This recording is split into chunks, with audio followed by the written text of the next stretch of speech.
रायपुर गांव में एक सेठ सेठानी रहते थे। उनका एक बेटा था रोशन। रोशन बोलता बहुत था, लेकिन अक्सर उसकी सुनने की क्षमता कम हो जाती थी। उसका अधिक बोलना और कम सुनना लोगों के लिए परेशानी का कारण बन जाता था। एक बार उसके पिता कुछ काम से बाहर चले गए और माँ भी उसे सोता हुआ देखकर घर से बाहर चली गई। पीछे से रोशन उठकर आंगन में आ गया। तभी दूसरे गांव से एक आदमी उसके पिता को ढूंढते हुए उनसे मिलने आ गया। आदमी, ओ बेटा, अपने बापू से कह कि कोई उनसे मिलने आया है। मुझे उनसे बहुत जरूरी बात करनी है। तुम्हारे और हमारे गांव के बीच में जो बाढ़ है ना, उससे भूतों की आवाज आती है। यह भूत आत जाते लोगों को लूट रहे हैं। बहुत डर का माहौल बन चुका है। कल को किसी की जान चली गई तो मुसीबत खड़ी हो जाएगी। रोशन, क्या कहा आपने? थोड़ा तेज बोलो। आदमी, अरे पूरी राम कहानी सुना दी और अब कह रहा है थोड़ा तेज बोलो। चल अपने बाप से कह चरण सिंह मिलने आया है। रोशन, क्या कहा? मरण? अरे काका, सुबह सुबह किसका मरण हो गया? कौन परलोक सिधार गया? आजकल क्या हो रहा है कुछ समझ नहीं आता। चरण सिंह, अरे बेटा सुन। रोशन, अरे काका आप सुनिए।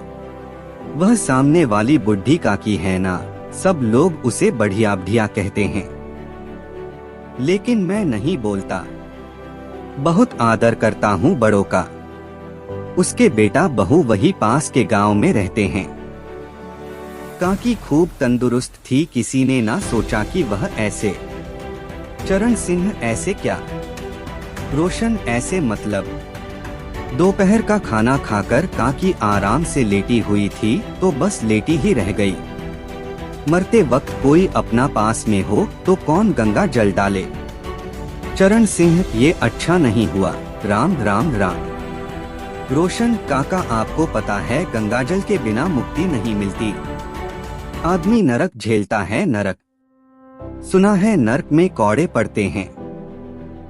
कुछ हो ना हो आदमी का मरण अच्छा होना चाहिए। चरण सिंह, अरे बेटा स्वर्ग नरक कुछ नहीं होता, सब इंसान के कर्मों का फल होता है। रोशन, अरे काका आप बहुत धीरे बोलते हो। लगता है बुढ़ापे में आवाज का जोर कम हो गया है। थोड़ा तेज बोलो। चरण सिंह, बेटा मैं कह रहा हूँ कर। रोशन, क्या कहा काका? भ्रम? मुझे कोई भ्रम नहीं है। पूरा गांव भ्रम में पड़ा हुआ है। कोई भी अपने दम पर कुछ नहीं कर रहा। पर मैं ऐसा ना हूँ। बापू के नाम की लाज रखी है मैंने। मजाल है कोई आदमी मेरे सामने खड़ा हो जाए। सब मुझे हाथ जोड़कर प्रणाम करे हैं। चरण सिंह, अब तू अपने बापू को बुलाएगा कि नहीं? रोशन, अरे काका कुछ भी समझ नहीं आ रहा, थोड़ा तेज बोलो। चरण सिंह, अरे अब क्या मैं लाउड स्पीकर लगवा लूं अपने मुंह में? रोशन, बहन किसकी बहन? चरण सिंह, अरे बेटा मुझे समझ नहीं आ रहा तू सच में इतना बावला है कि इतना भोला। रोशन, गोला खाने वाला गोला। अरे वाह काका, इतनी गर्मी में गोले का ही सहारा है। ठंडी ठंडी बर्फ में मीठा रंग डालकर मजा ही आ जाता है। क्या बात हो गई, आज गोले वाला नहीं आया? तभी गोले वाला सामने से एक ठेली लाता हुआ दिखाई दिया। रोशन, हाँ भाई फटाफट तू ठंडे ठंडे 2 गोले बना दे। गोले वाला, अरे भैया आप भी ना सुबह सुबह मजाक कर रहे हो। गोला तो ठंडा ही होता है। रोशन, तुम गंदा किसको को कह रहे हो? तुम होंगे गंदे। मैं तो एकदम पवित्र हूँ। हाँ। गोले वाला, अरे मैं तो भूल ही गया था। यह तो बहरा है। जब तक इसकी कनपटी पर पड़ते नहीं तब तक ढंग से सुनाई नहीं देता। गोले वाले ने 2 गोले बनाकर एक 10 रुपए का नोट उठाकर रोशन को 10 रुपए देने का संकेत किया। रोशन अरे मुंह से ना बोल सकता के अपनी तरह गूंगा समझा है क्या? रोशन ने उसे 10 रुपए देकर दोनों को ले लिए। एक गोला खुद चाटने लगा और दूसरा गोला चरण सिंह को देने लगा। चरण सिंह, अब क्या तू इस उम्र में मेरे दांत गिरवाएगा जो इतना ठंडा बर्फ का गोला खिला रहा है? रोशन, गंदा। काका यह गोले वाला तो बिल्कुल पागल है, पर कम से कम तुम तो मुझे गंदा मत कहो। चरण सिंह, अरे बेटा तू गंदा नहीं, मैं पागल हूँ। गोले वाला, काका यह बिल्कुल बहरा है, इसे कम सुनाई देता है। तुम बोलोगे कुछ और इसे सुनाई कुछ और देगा।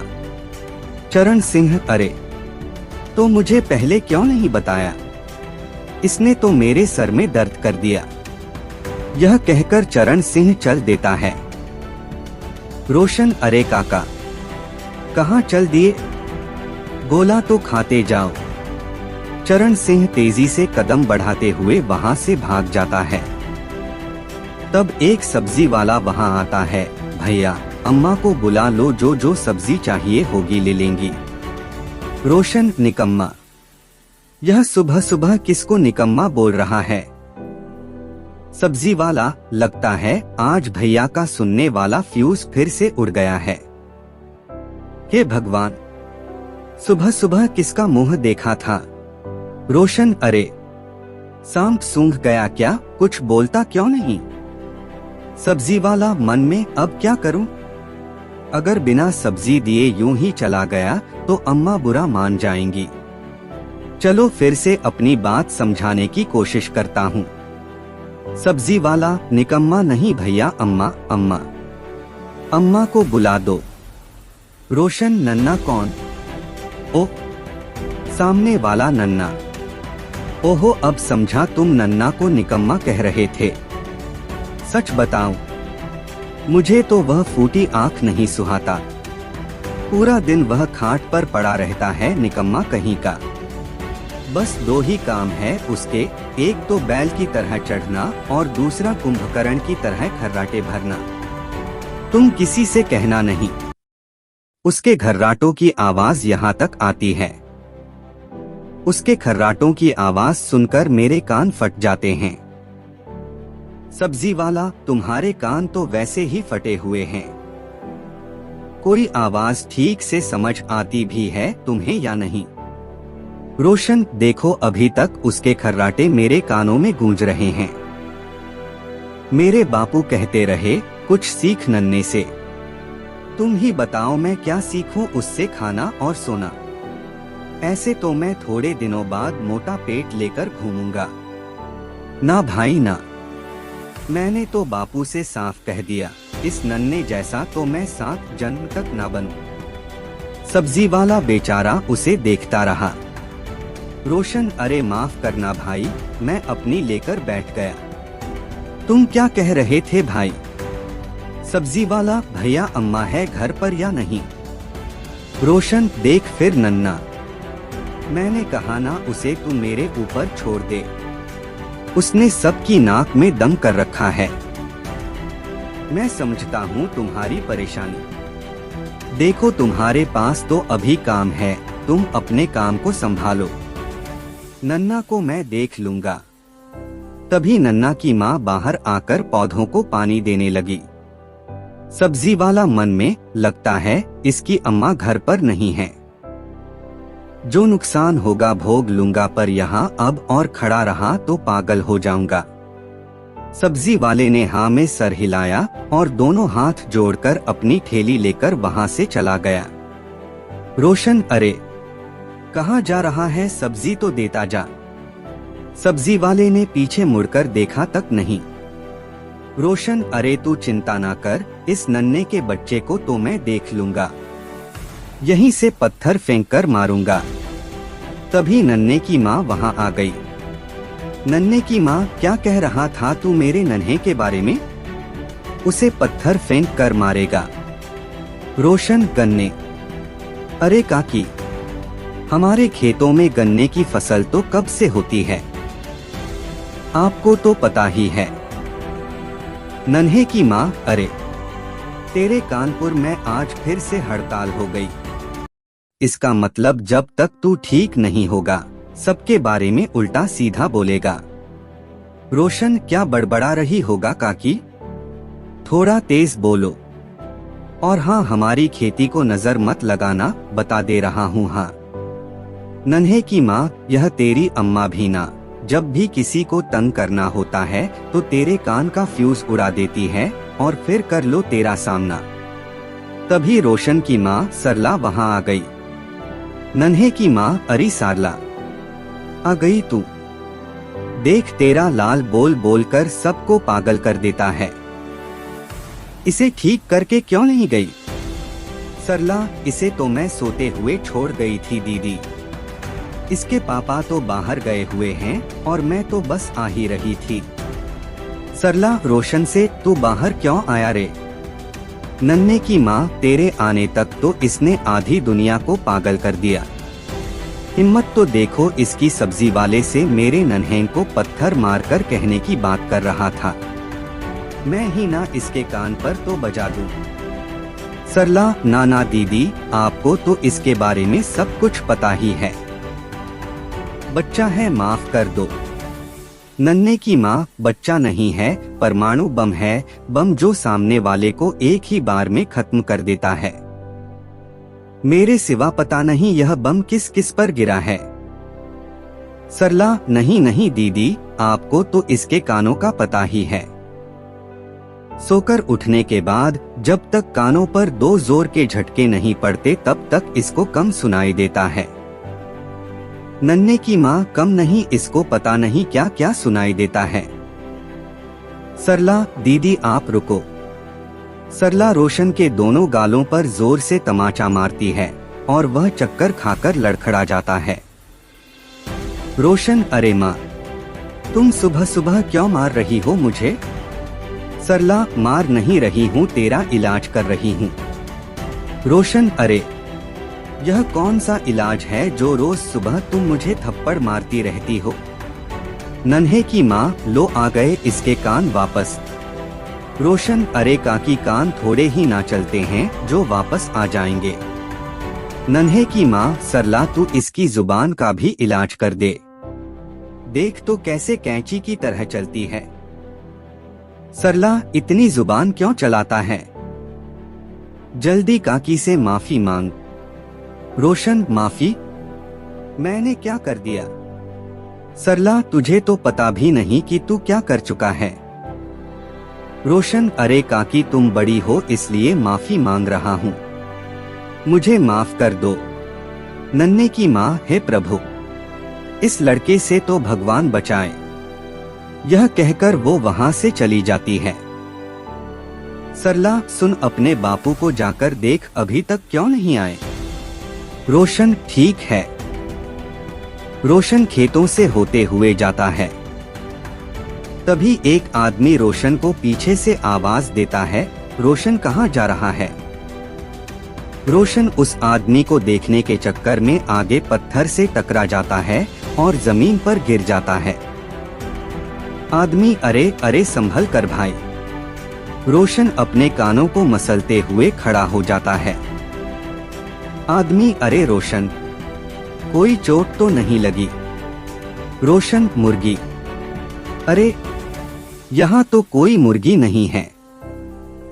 आदमी, अरे तू मुर्गी छोड़, सुन, आगे वाली पहाड़ी पर मत जाना, सुना है वहाँ पिछले हफ्ते से भूत का साया है। रोशन को कुछ भी सुनाई नहीं दे रहा था। वह मुंह बनाकर आगे की ओर चल दिया। आदमी, मेरी बात को याद रखना, ठीक है? रोशन चलते हुए पहाड़ी की ओर बढ़ गया। पहाड़ी से कई भूतों की रोने की आवाज आने लगी। रोशन को कुछ भी सुनाई नहीं दे रहा था। भूतों की रोने की आवाज धीरे धीरे बढ़ने लगी। रोशन को कोई फर्क नहीं पड़ा। भूत की आवाज, रुक जाओ नहीं तो मारे जाओगे। तुम्हारे पास जो भी रुपए पैसे हैं, यही निकाल कर रख दो, नहीं तो हम तुम्हें मारकर आपस में बांट लेंगे और खा जाएंगे। फिर से भूतों के रोने की आवाज आने लगी, लेकिन रोशन को कुछ सुनाई नहीं दिया। बदमाश, यह क्या? यह तो बिल्कुल डर ही नहीं रहा। अगर यह यहाँ से बिना डरे वापस लौट गया तो मेरा धंधा तो चौपट हो जाएगा। नहीं नहीं, मुझे इसे रोकना होगा। बदमाश तुरंत जाकर रोशन का रास्ता रोकता है। बदमाश, रुक बे, साला हीरो बन रहा है। मुझसे डर नहीं लगता, चल जल्दी जल्दी सब निकाल। रोशन, हल्दी की दुकान। यहाँ से सीधा जाकर उल्टे हाथ पर है। बदमाश, हल्दी? अरे जल्दी जल्दी तू माल निकाल। रोशन, अभी चिल्ला क्यों रहा है? कहा ना हल्दी की दुकान आगे है। बदमाश, अरे बहरा है क्या, सुनाई नहीं देता? बदमाश ने जोर से रोशन के गालों पर दोनों तरफ थप्पड़ दे दिए और रोशन सुनने लगा। रोशन, अरे मुझे मारा कैसे तूने? बदमाश, अरे तुझे तो सब कुछ सुनाई देता है। भूत से नहीं डरता, मार से नहीं डरता, चल अब जो भी है तेरे पास जल्दी से निकाल। जैसे ही बदमाश रोशन को मारने बढ़ा, रोशन ने उसे जोर से धक्का दे दिया और बदमाश नीचे जमीन पर गिर गया। तभी वह आदमी जो रोशन को खेतों पर मिला था, कुछ गांव के आदमियों को लेकर वहां आ गया। सभी ने मिलकर उस बदमाश को खूब पीटा। रोशन, अब चल बता सबको अपने खेतों के भूत की कहानी। बदमाश ने रोते हुए बता दिया, हम लोग ही इस रास्ते पर भूत बनकर लोगों को लूटा करते हैं। यहाँ कोई भूत वूत नहीं है। उनमें से एक आदमी कहता है, वाह रोशन, तूने तो आज झूठ से पर्दा उठा दिया। जाने कब से यह हमें लूटता आ रहा है। अगर हमें सच्चाई का पता नहीं चलता तो यह आगे भी इसी तरह लूटता रहता। दूसरा आदमी, हाँ भाई रोशन, तूने हम सबको इससे बचाया है। फिर सब मिलकर उस बदमाश को पुलिस स्टेशन ले गए। आदमी, माननीय दरोगा जी, इस बदमाश को भूत के दर्शन कराओ। दरोगा, आप सब चिंता मत करो, इसे तबीयत से ठीक करेंगे। और इस तरह रोशन की बुराई गांव वालों के लिए अच्छाई साबित हुई। सारे गांव वालों की नजर में रोशन हीरो बन गया।